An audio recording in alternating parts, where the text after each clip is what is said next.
pesa yo masanjoli okitisa kembo na yo ngana bikakati na yo pona yeba yo na mozindo na utina bapota deception mokili na sana no nasi ya emotion monoko nangesana no kilo molimo ekolesanga masanjoli nakokaka kovanda kibete soki batangi kombo ya Jésus-Christ de Nazareth moteme belinga moto posana fuka manga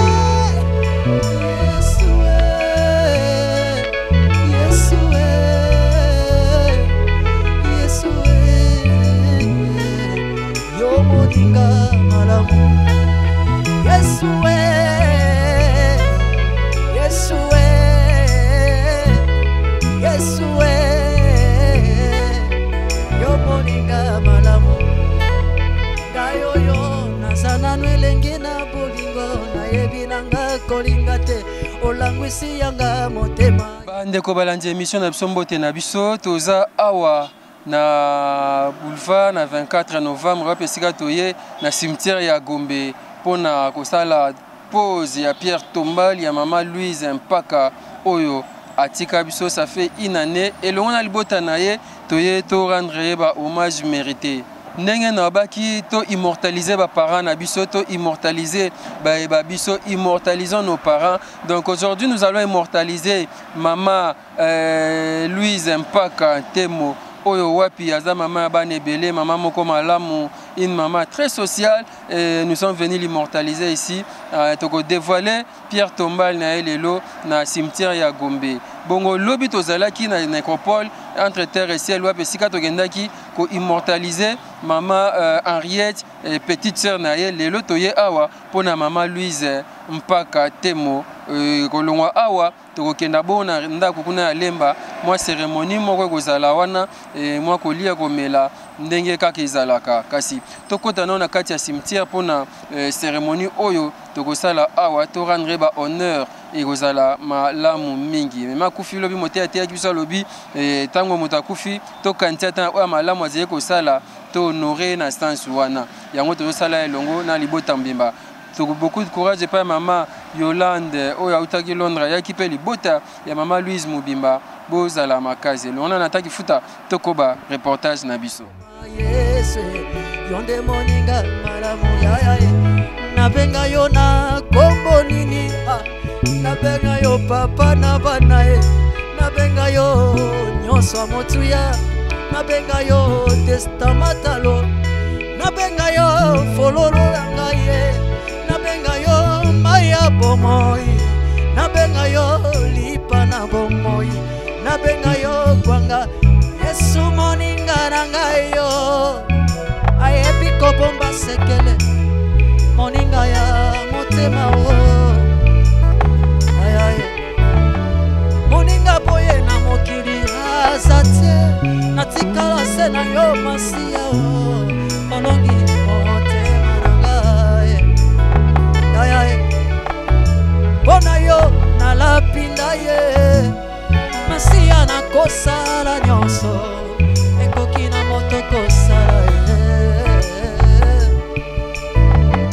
bona yo na mipesi mobimba soto bozwi na ngai nyonso bozalisali na nga mpe lokola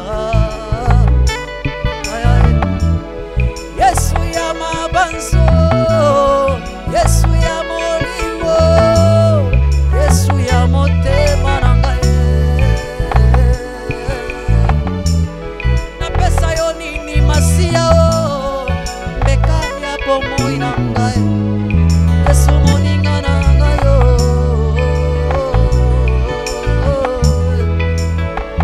moninga na ngai Yesu moninga malamu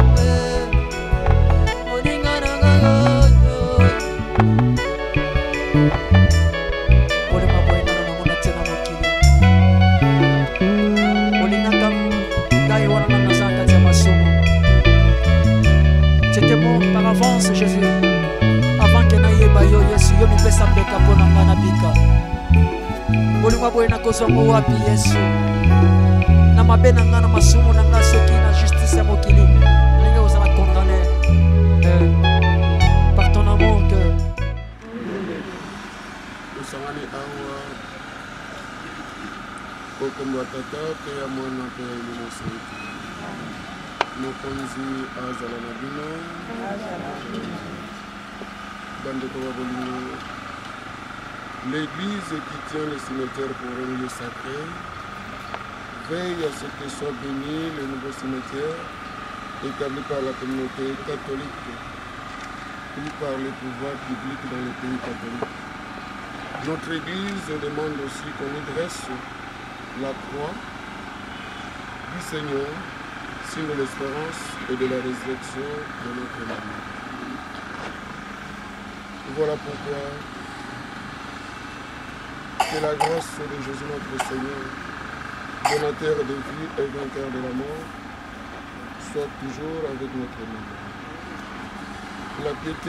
La piété chrétienne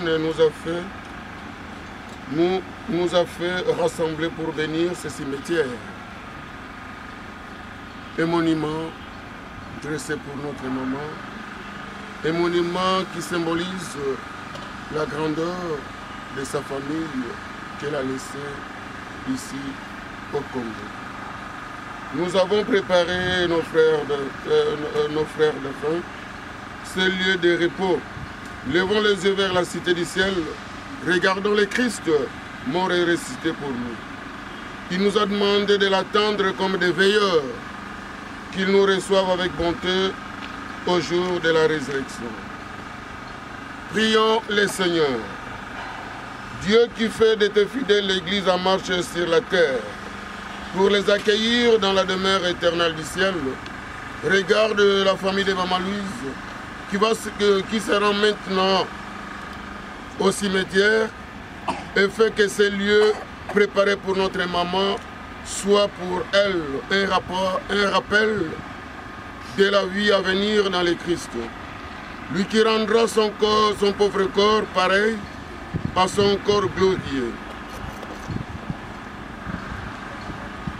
Et maintenant, comme on est près de notre cimetière, la parole du Seigneur nous invite toujours à être prêts pour attendre l'arrivée de notre Seigneur Jésus-Christ.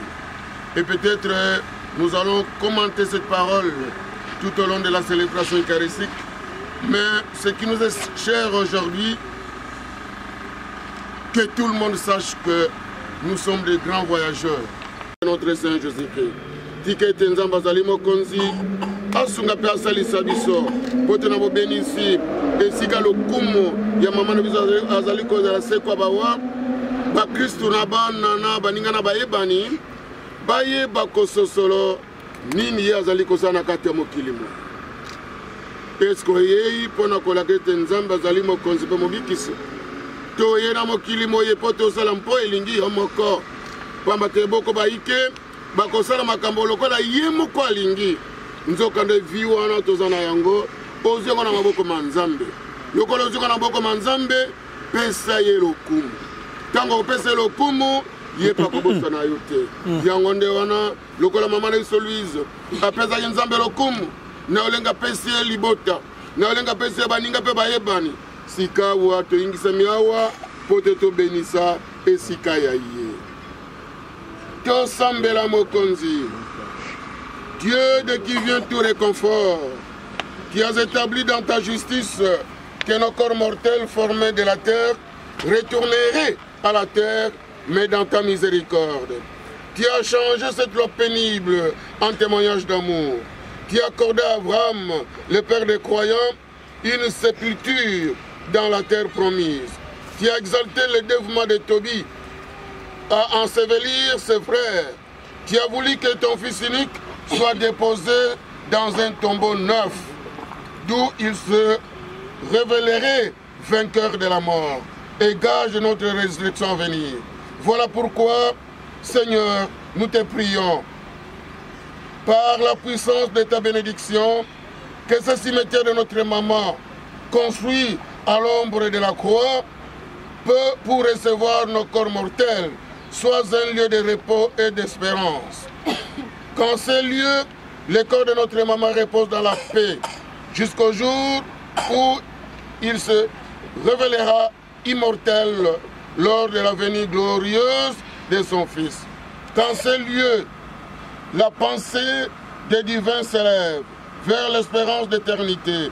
Que de ces lieux monte vers toi la prière pour ceux qui reposent dans les Christ. Notre Dieu, lui qui vit dans l'unité du Saint-Esprit, Dieu, maintenant et pour les siècles des siècles. Amen. Si Marabo bénissi, le canal au Sambo et à l'Isanga.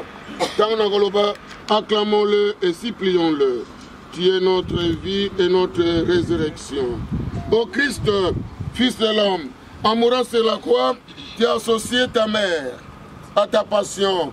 En ressuscitant, tu l'as comblé de joie. Soutiens les affligés, affermis-les dans l'espérance. Prions le Seigneur. Conduis à la résurrection notre maman que tu as rachetée par ton sang. Prions le Seigneur, qui est notre vie et notre résurrection. Consolateur des affligés, tu as eu pitié de larmes d'une mère et tu lui as rendu son fils. Apaise aussi la douleur de la famille de Maman Louise éprouvée par ce deuil que nous célébrons aujourd'hui. Prions le Seigneur, qui est notre vie et notre résurrection. Lumière du monde, tu as rendu la vue aux aveugles. Révèle ton visage à notre maman ici présent. Prions le Seigneur, qui est notre vie et notre résurrection. Éclaire ceux qui ne te connaissent pas, ceux qui n'ont pas d'espérance, qu'ils soient à la résurrection et qu'ils croient à la résurrection et à la vie éternelle. Prions le Seigneur, qui est notre vie et notre résurrection. Quand nous devrons quitter ce monde qui passe, accueille-nous dans la demeure éternelle du Père. Prions le Seigneur, qui est notre vie et notre résurrection. Lokola mabikisi atindi pe atei biso tokoki kosambela boye tata wa biso bato bakumisa kombo ya yo bandima bokonzi bayo mpo elingi yo basala yango se lokola bakosalaka olikolo pesa biso lelo bilei ya mokolo na mokolo limbisa mabema biso lokola biso tokolimbisaka baninga salisa biso tondima masengeni ate Nayo bokonzi nuya na nkembo obileko biso.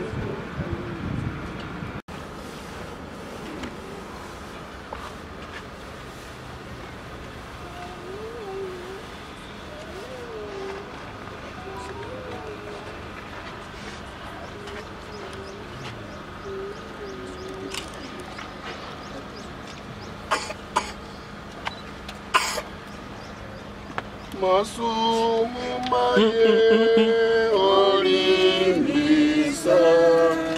yo nzambe ntamolamu nzambe masumu maye olimbisa yo nzambe ntamolamu nzambe wa bokasi tuye obokayo yume yufuti nyongo iso yonzambe masumu maye olimbisa yonzambe tabolamu. Voilà, je pense que Bolandi tozaki bongo na pause ya Pierre Tombal ya Maman Louise Mpaka oyo atikaki biso depuis année passée ya solo eza pasi tokumisaka kankolo bandeko baza baike awa. Papa, on parlait avec vous. Ouais. Oui. Voilà. Mbote papa. Mbote. Comment nangi? Comment nangai fidèle, fidèle. Papa fidèle tous les nopé depuis lobby. Yebisa biso na nous souvenir ni oza na ya Maman Louise atika biso. Bon souvenir ya Maman Louise eza penda ezali mibale ona kanga. Alors ngana zaki mwana na zawo vana ye mingi na ndako.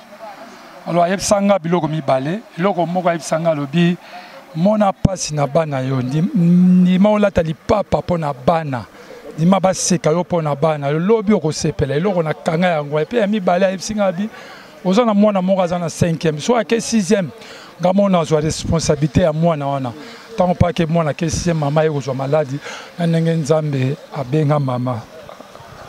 Beaucoup de courage, papa fidèle. Nzamba zo le komo yem tapé ça qui peut m'tazui maman. Merci. Merci beaucoup, merci. Et Zaï Bongo, papa fidèle. Et je pense qu'on va citer par ici la maman Yolande Banadjip kuna wazo kenda. Et toyaki awa na cimetière ya Gombe pona pose ya Pierre Tombal ya maman Louise Mpaka oya tika biso. Ça fait une année yangoyo ya solo eza pasti kasi to komisaka kankolo. Kolongwa awa tozo kenda na Lemba na résidence wa pesika moi cérémonie kozala ko moi ko kabula moi kopo moko moi Nindenga gezalaka tozotonda bandeko nyonso bakoko ne pe bazane ebite nani aza koko mama bonjour bakoko bazate bose ya bakoko mbote komona atu atu bozali ndeni na mama tika biso wana za tantine biso ezalaki très bien pe makasi donc ndenga kipe mutu mapasi ti lelo continuaka tobosanaka ye ata mokolo moko te yaka comment nani vous êtes ni na mama tika biso comment na Marlise azeko kona na ndoi na ye kita mama ske comment na Marlise e koko ya mami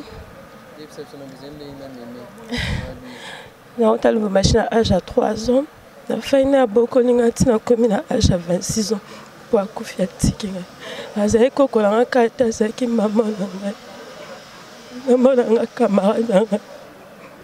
Je ne sais pas quoi dire dans Kokolombelo. C'est une grande perte. Depuis qu'elle a vu, elle change.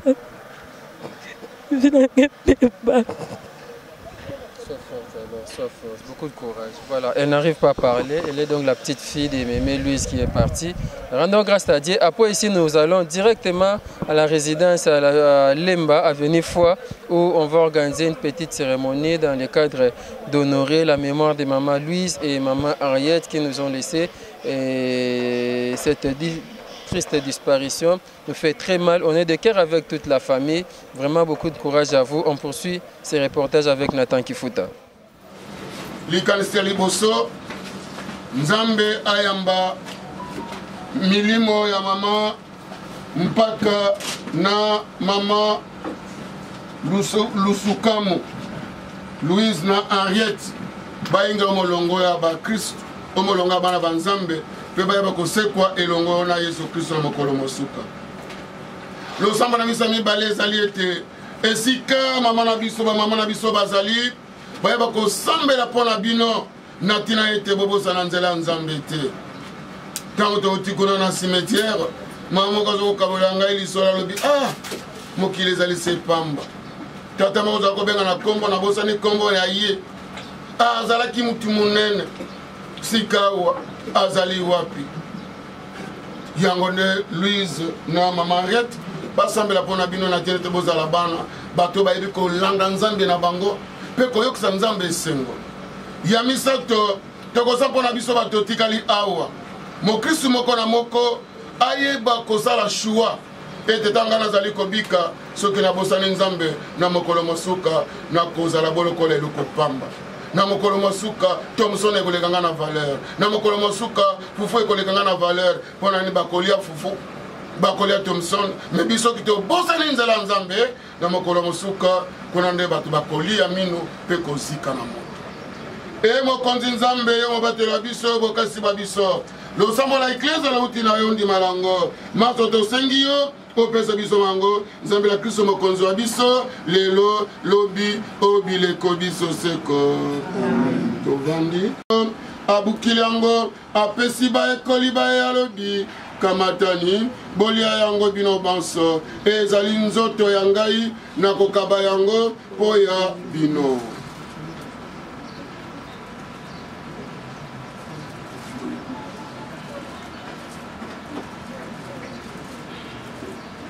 E silisi bango kolia akamati penkeni atondi yo lisusu apesi baekoli baye alobi kamatani bomele yango bino banso ezali keni ya makila mangai makila mabondeko basika mpe baseko makosopa na po ya bino mpe po ya bato banso na ntina te bozwa bolimbisi bwa masumu bosalaka boye po ya kokanisa ngai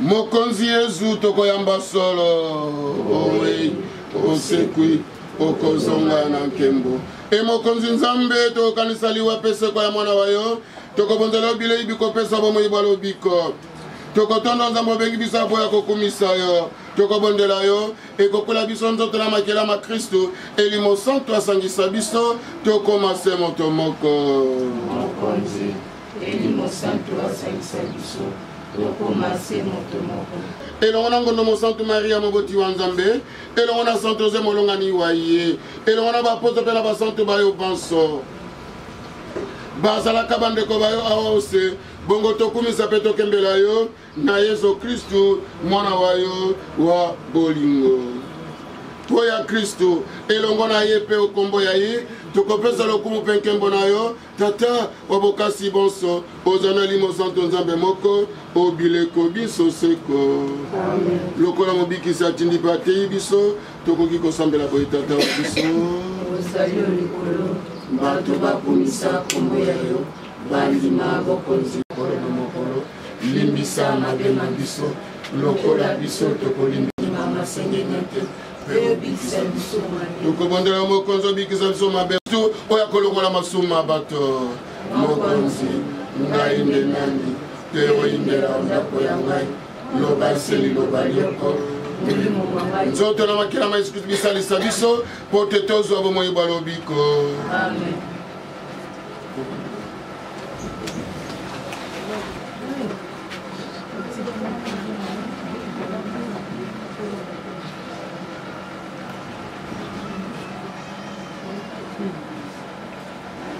Le makila maesengo wana ezali libikili ya bakristu enzambe yambanga na esengo tolia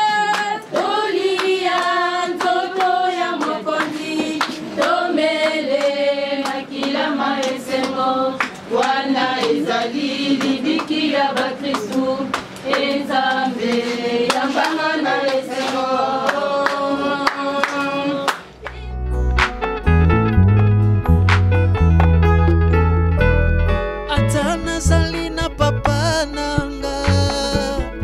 ata nazali na mama na ngai bakolinganga te lokola Yesu wanga wa mikolo nyonso ata nazali na yaya na ngai ata nazali na leki nango bakolinganga te lokola Yesu wanga wa mikolo nyonso Yesu wanga wa mikolo nyonso ye ayebi bomo inanga atana butu atana moi Yesu wanga wa mikolo nyonso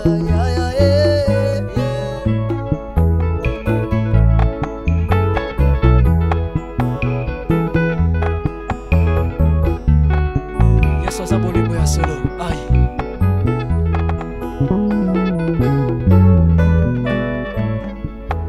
ngonga moko na le parfum eleki ebele libanda okoma kovanda na ngai na esika eleki mosantu otundanga na motema yamba mokanda ya bolingo zembo ya motema na ngai kolokuma mana yo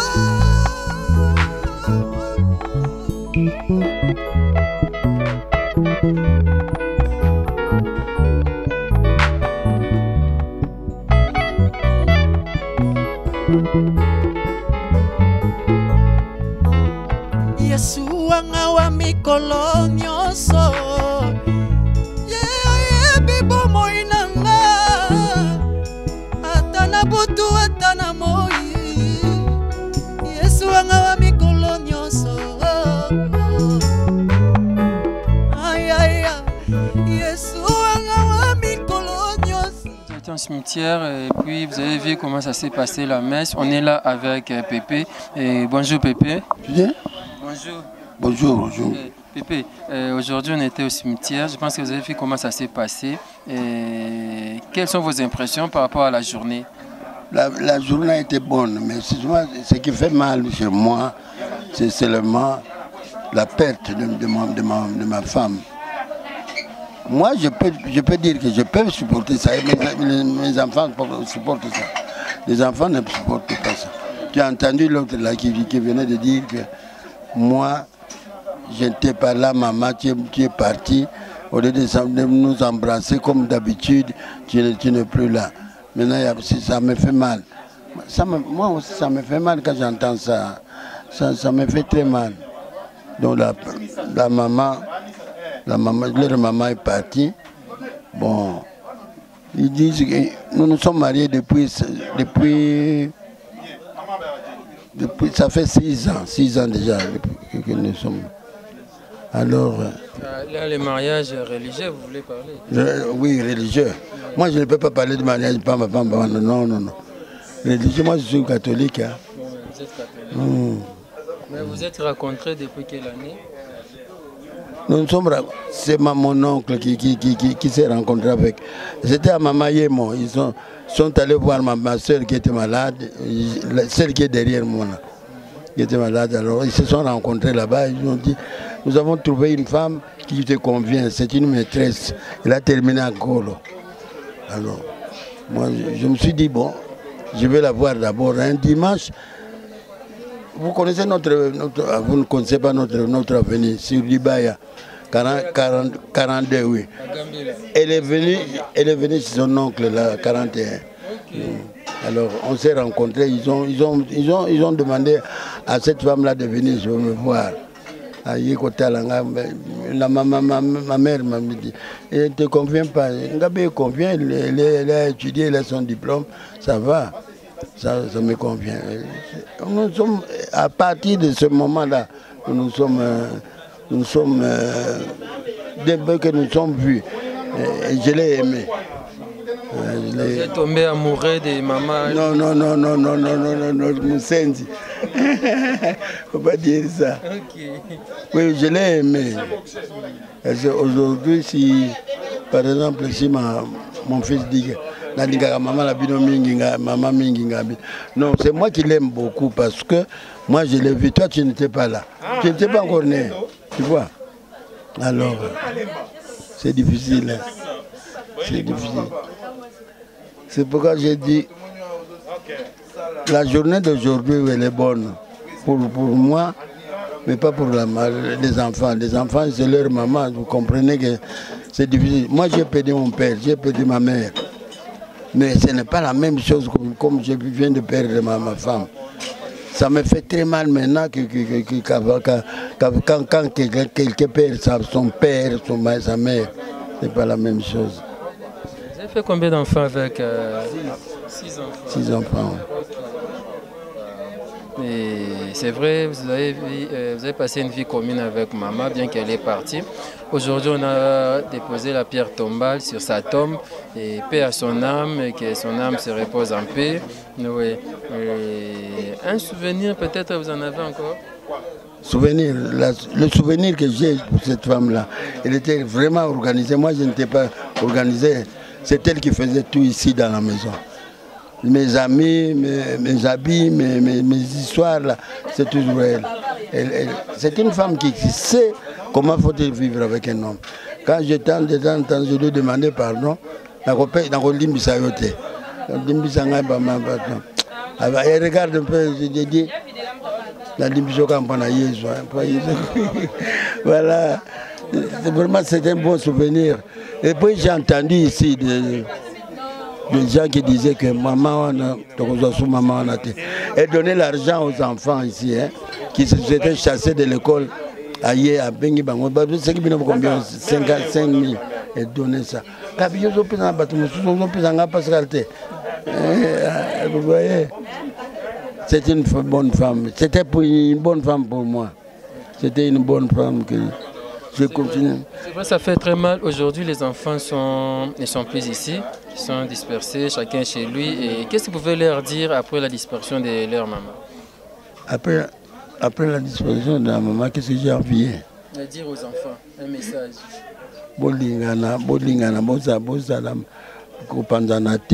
Parce que j'aime beaucoup le premier, Dieu donné et Godé, il s'aime beaucoup. Donc, vous devez vous aimer parce que de temps en temps, quand Godé, celui qui est à Lubumbashi, vient ici, il téléphone à tout le monde. Alors, donc, il les surprend. Alors, c'est Pascal Ndongonambouila, c'est moi. Ah, papa, tu es content pour d'entendre encore ta voix, tout ça. Oui, il est bon. C'est que le monsieur l'abbé avait dit. Hein. Pourquoi? Il faut aimer tes enfants, il faut le faire étudier, il faut, par toi, ils seront bien. Si je n'avais pas fait étudier les enfants, je n'allais pas. Ils m'ont aidé, hein. Ils m'ont aidé.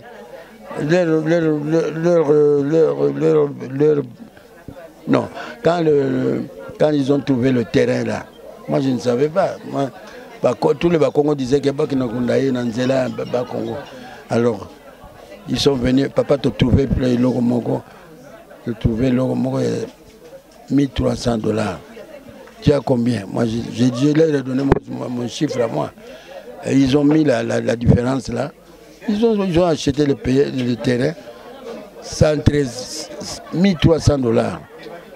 Le terrain là que vous avez vu au cimetière, hein, on a acheté ça à 1,300. C'est des données qui avaient donné l'argent. Nous avons donné l'argent, mais lui en tant qu'aîné, il a donné un peu plus. Merci papa, il faut avoir beaucoup de courage, c'est la vie, je pense que vous êtes là. Vraiment c'est la vie. Et alors le pasteur avait dit, moi j'ai dit, Nzamba Ningengate parce que je ne comprends pas. J'ai fait étudier mes enfants, et oh Yohana, moi c'est El Bosso. J'ai dit que c'était la première fille que j'ai fait avec la maman. La première fille, pas le premier né, non, la première des filles. Hein. Je ne fais que 2. Alors, quand j'ai fait cet enfant-là, ma femme était très contente. Maintenant, bon, elle est partie. Moi, j'ai dit au pasteur que Dieu ne m'aime pas. Il dit, il vous aime. Il a, quand vous naissez, Nzamba Tchaka, du jour à Botamia, date. Le même jour, hein, il met les. Donc tu ne peux pas changer la date de Dieu. Dieu lui-même, quand il veut, il peut changer. Il est le maître des temps et des circonstances. Ouais. Merci beaucoup, papa. Ok, merci. C'est moi qui vous remercie. Les petits-fils, tu leur dis bonjour, non? Tes petits-fils et tout ça. Cet avenir, il croit que moi, quand je fais ça, boxeur, ancien boxeur. Et tous les enfants entrent dans le passé.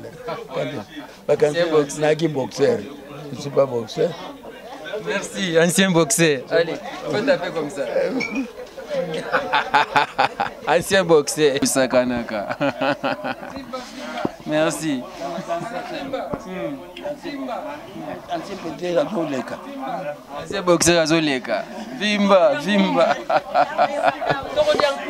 Toko diankunzu. Toko diankunzu ye. Vimba. Yoka.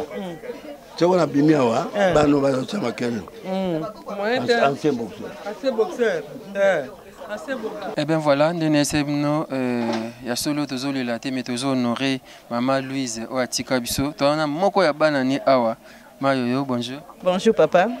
Le zama mes condoléances, les lots tozo honoré maman, to rendre ba hommage mérité et ya solo yozano na Londres. Oui, pour la pause ya Pierre Tombal ya Maman Louise Oaza maman biologique na yo. D'abord, impression na salut ndeni journée lelo. Yes, journée lelo na sepeli na kumisika nzambe po babi na circonstance to kumisa nzambe na kumisi nzambe yem tapesa biso mama ye pe mtazuye. Et puis depuis maman Koufi, c'est la première fois na Kinshasa na kota la place maman zo pema. Donc na mawana esengwisangani po ezanzela ya biso nyonso. Toi na likamuso koloba te topesika nzambe merci parce que inda za mettre à temps et à circonstance. Bozena maman ndenge nini? Tozali na mama malamu, mama zali mama boboto, ba témoignage na batu nyonso balobi mama zai mama malamu alingaki batu azaki na bolinga bane ko sangisa bane ko kabola te et puis ba pe partage na le lobanzambe donc eloko mama tikede biso ngwana ko kabola na baninga pipe ko sala nzambe ko yeba le lobanzambe bobo to na enda tikede biso ngwana Maman zai so amoni ba bengani ba na classe azo benga ba mapia ba mbongo ko bazonga classe. Yes. Bana na été. Yes. Maman zala ki bongo na quartier so kamoni peut-être voisin voisine moi na ki classe te ba bengani moi na zongi avant retourna. Pourquoi moi na zongi héros na uniforme? Ceux qui parlent moi na expliquer kabi maman ba bengani moi na pona Minerval. Maman mukia zaki nango akolinga partager. Classe so zaki comme ça ba 1 franc. Akolinga so pas zaki na 2 francs kabodi 1 franc 1 franc. Après si parents on a qui kufutela moi na classe abi moi na faut kutanga avenir ya lobezali bana bana fa kende classe ba tanga bana ko aider bana belé na quartier bazali na problème ya Minerval ki atiki bande comme ça nebi ke ba yete na ba koko na ye et bazolando message ne ko pesa. Oui message nazo pesa bande ko na so ba yete ba musika kimya ka nzambe za na bango nzambe mtapisa kiso mama abokoli biso to koli to tangi ba classe to bali akipe na age mo pesa ki nango pe avancer kimia ka nzambe zana bango po muta consola ka motema eza nzambe kimia na nzambe apesa kimia na mitema ezoka ki baza na kimia po mama ki place bien ki ko pema makambo se pe leki nango bien Pierre Tomba to sale leki malam ba te ba yepe ba sepele leki malam na komo na Yesu. Merci maman Yoyo et je pense que ngana retenir ko yeba nzambe pe ko za malam na mukili oyo mama laksa kibiso. Oui, eza bongo. Maman Alexis biso nzela nzambe na kozala malamu kozala partage. Puis kozala uni na kasi ya famille biso. Yo moi anglais français qui français qui moi moke anglais ne zo dominer. Mais maman Alexis to sala close to sala uni to eba lilo banzambe to eba pe ko partager. So ça na 1000 francs. Eza ka to yo moko lia 1000 francs. No eba pe ko tala ba baso zanga. Ko pesa ta 1 franc de maman conseil no ko perception ngwe to lia pesa ki biso ngwe na mokili. Avant c'est ça. Merci beaucoup Mario. Et voyage malam, je sais qu'elle était aux Zonganayo. Ok, malam, moi perception bote va bande konyo sokuna na Angleterre et ça bien. Vous avez un message monsieur? Non, message monsieur Zaite la pesca merci na bato nyonso.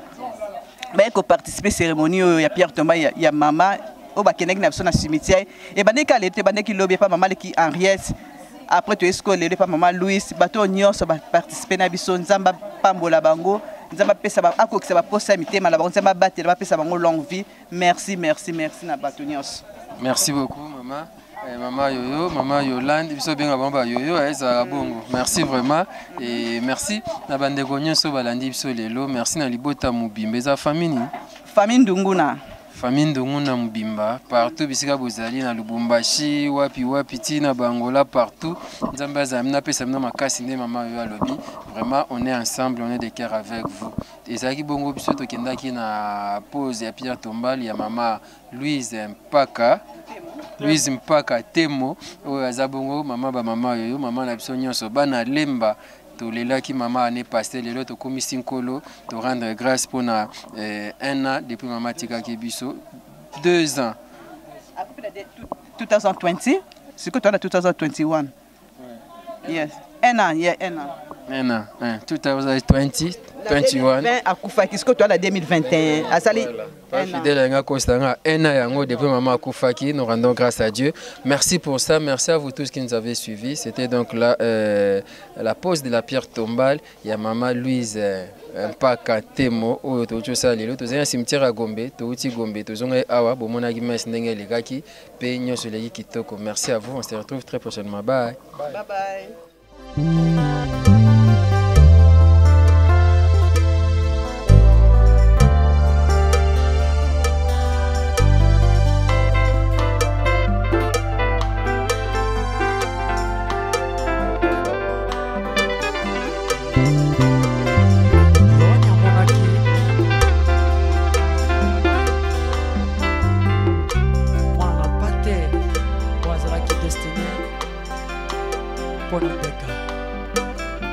Yende molongoli ya masumu ya mokili emoniseli ememinga lelo na bomoi pasuwaki mwana na pate lili na Yesu asalaki ndembeka ya lisakolio ya Biblia banda kokela mapesa maki na babomi nyama afongolaki mongongo te azalaki na singa ya mokano na Nzambe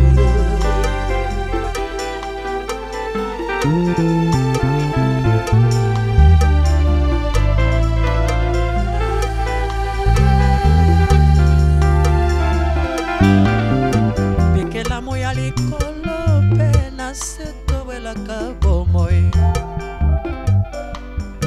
kasi Yesu aponaki kokufela senga na yo azalaki ndembeka epai ya Nzambe Tata nakomi kitisama na ye ya mwana na pate nagete semanya longwe te na mokano na papa yango tozwi lobiko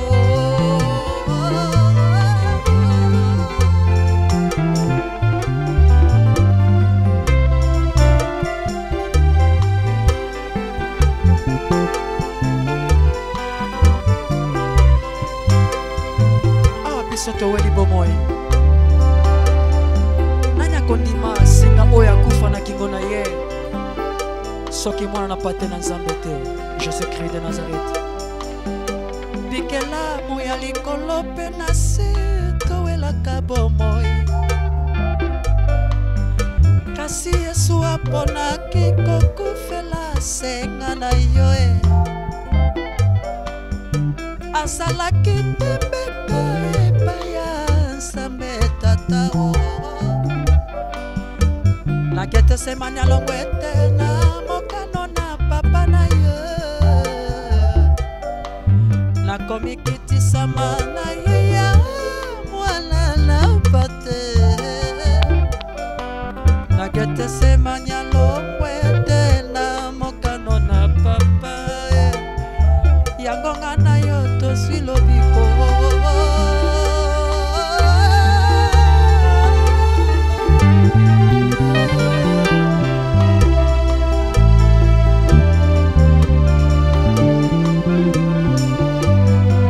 tala mwana na pate na Nzambe molongoli masumu na mokili tala mwana na pate na Nzambe ndeko yaka mona pebila Yesu tala mwana na pate na Nzambe molongoli masumu na mokili tala mwana na pate na Nzambe ndeko yaka mona pebila Yesu nalelaki mingi pasi na ngai esangaki moto abikisa ngai soki Yesu te mbelenga na kota malita kala nalelaki mingi yanga pasi esangaki moto abikisa ngai